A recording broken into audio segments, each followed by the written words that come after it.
Saudi আরব প্রবাসীরা সাবধান। Saudi আরবে সীমান্তবর্তী এলাকাতে আমাদের যে সকল প্রবাসীরা বসবাস করেন তারা একটু বেশি সতর্ক থাকবেন। ইদানিং সৌদি আরবের সঙ্গে ইয়েমেনের যুদ্ধ আরও বেশি বিপর্যয়ের মুখে পড়েছে। এবার সৌদি জোটের আরেকটি ড্রোন ধ্বংস করল ইয়েমেনি মিলিটারি। শুক্রবার ইয়েমেনের বিমান প্রতিরক্ষা ইউনিট ঘোষণা করেছে উত্তরাঞ্চলীয় সাদা এলাকায় আকাশে গুলি করে তারা ড্রোনটিকে ভূপাতিত করে।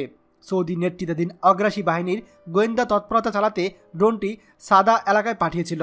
এর আগে গত 23শে মার্চ ইয়েমেনের সেনাবাহিনী ও গণবাহিনী হামলায় রাজধানী সানায় একটি ড্রোন ধ্বংস হয়। এ নিয়ে বেশ কয়েকটি গোয়েন্দা ড্রোন ভূপাতিত করেছে ইয়েমেনিরা।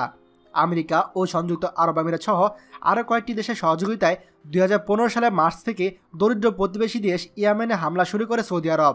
তাদের হামলায় এ পর্যন্ত শিশুসহ 14,000-এর বেশি ইয়েমেনি নিহত হয়েছে। সৌদি নেতৃত্বাধীন জোটকে আমেরিকা ও তাদের মিত্র দেশগুলো সার্বিক সহযোগিতা দিচ্ছে। এদিকে ইয়েমেনের বাহিনীও কিন্তু সৌদি আরবে প্রচুর হামলা চালাচ্ছে। আমরা ইদানিং খবর পেয়েছি যে ইয়েমেনের বাহিনী সৌদি আরবের রিয়াদেও হামলা চালাতে পারে। ইতিপূর্বে আমরা দেখেছি রিয়াদে ইয়েমেনি সেনাবাহিনী হামলা চালিয়েছে, তখন কিন্তু আমাদের প্রবাসীরা হতাহত হয়েছে, এমনটাও আমরা দেখেছি। তাই আপনারা যদি আকাশে বড় ধরনের কোনো শব্দ শুনতে পান অবশ্যই একটা নিরাপদ জায়গায় আশ্রয় গ্রহণ করবেন।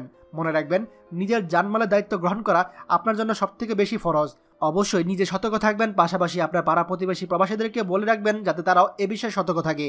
ভিডিওটি অবশ্যই আমাদের সৌদি প্রবাসী সকল ভাইদের সঙ্গে শেয়ার করে সবাইকে সচেতন করে দিবেন।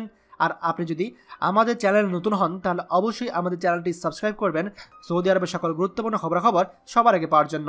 ধন্যবাদ। বাংলাদেশের প্রথম প্রবাসী নির্ভর ভেরিফাইড ইউটিউব চ্যানেল TJN24। তাই দেরি কিসের, এখনই আমাদেরকে সাবস্ক্রাইব করুন। সাবস্ক্রাইব করতে সাবস্ক্রাইব আইকনে ক্লিক করুন এবং বেল আইকনটি চাপুন যাতে আমাদের কোনো নতুন ভিডিও আপনি মিস না করুন।